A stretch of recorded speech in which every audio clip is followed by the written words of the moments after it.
Now recognize the gentleman from Illinois, Mr. Davis, for 5 minutes. Mr. Speaker, I rise to pay tribute to the Reverend Dr. Ronald Myers, who was one of the real reasons that President Biden was able to sign into law Juneteenth as a national holiday. Reverend Myers was founder of numerous medical and cultural organizations and a committed physician, serving the poorest Americans through clinics in Chula, Belzoni, Yazoo City, Indianola, Greenville, and Tupelo, Mississippi.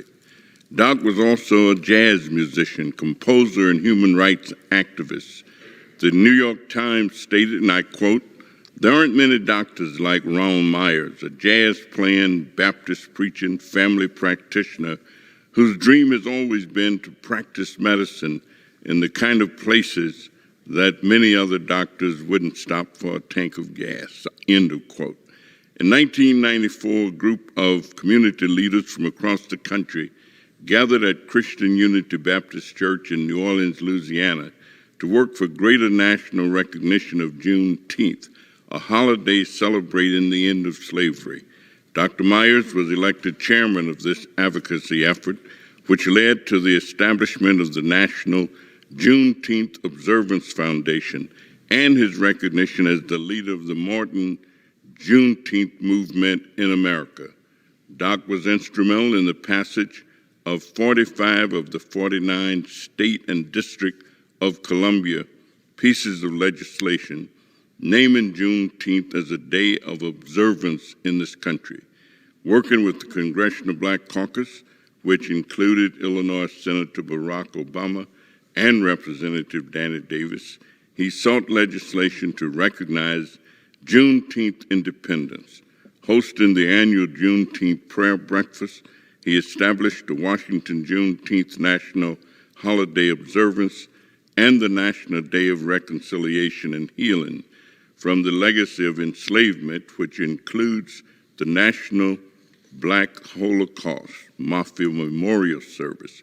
Dr. Myers organized the National Association of Juneteenth Jazz Presenters and the Fellowship of Creative Christian Jazz Musicians.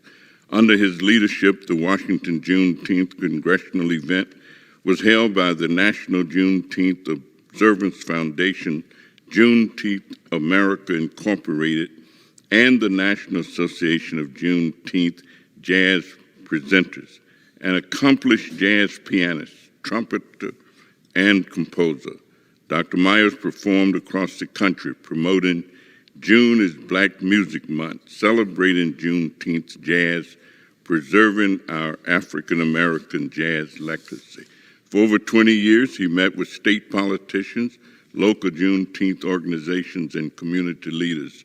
Charles Taylor, author of Juneteenth, said, "Doc would give a copy of my Juneteenth book to every governor who made Juneteenth a holiday observance. He even gave Sarah Palin a copy when she was the governor of Alaska after her state recognized Juneteenth.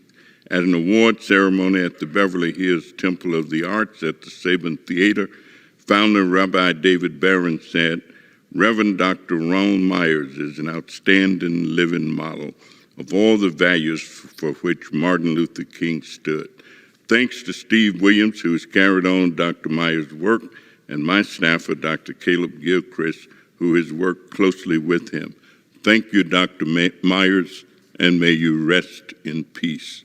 I yield back.